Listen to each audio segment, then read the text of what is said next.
Hey everybody, it's Neil, and you can see it's a lovely rainy day out, and what I have here, it's not raining too bad that we need it, but what I'll show you is we have here are some sandbags.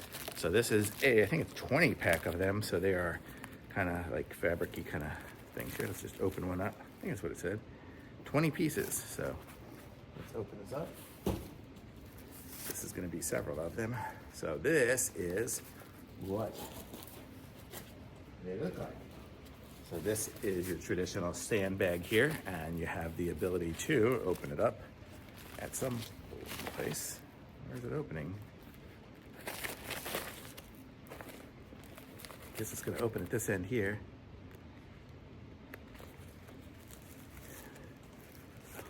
I see it, but I can't grab it. How about that for something? Or does it open over here? Let me open this up. I'll be right back. I don't have good fingers.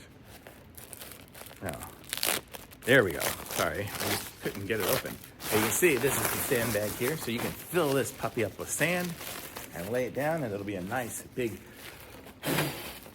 bag.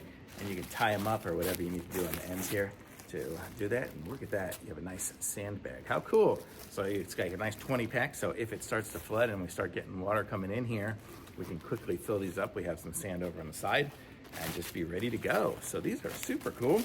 And we got a pack of 20 of these puppies in here. So there's a lot. And we have, it also comes with the twist ties. So once we get it filled up, we can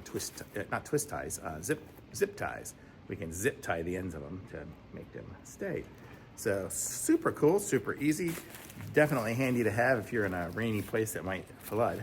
So good to have. And this is a 20 pack of it here. We actually need a few packs of these.